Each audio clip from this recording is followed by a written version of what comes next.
So, ayan guys, ang aking neighbor. Napakadami niyang benta. Mga ganyan. Tapos dinner sets.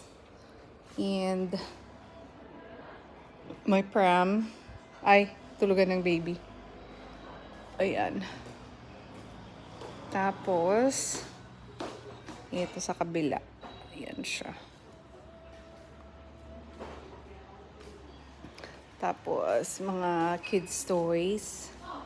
And, mga kung anik-anik. Malilito ka kung alin dito ang bet mo or pipiliin mo. Ayan. Tapos, may mga ganito. Ganito. Ganyan siya guys.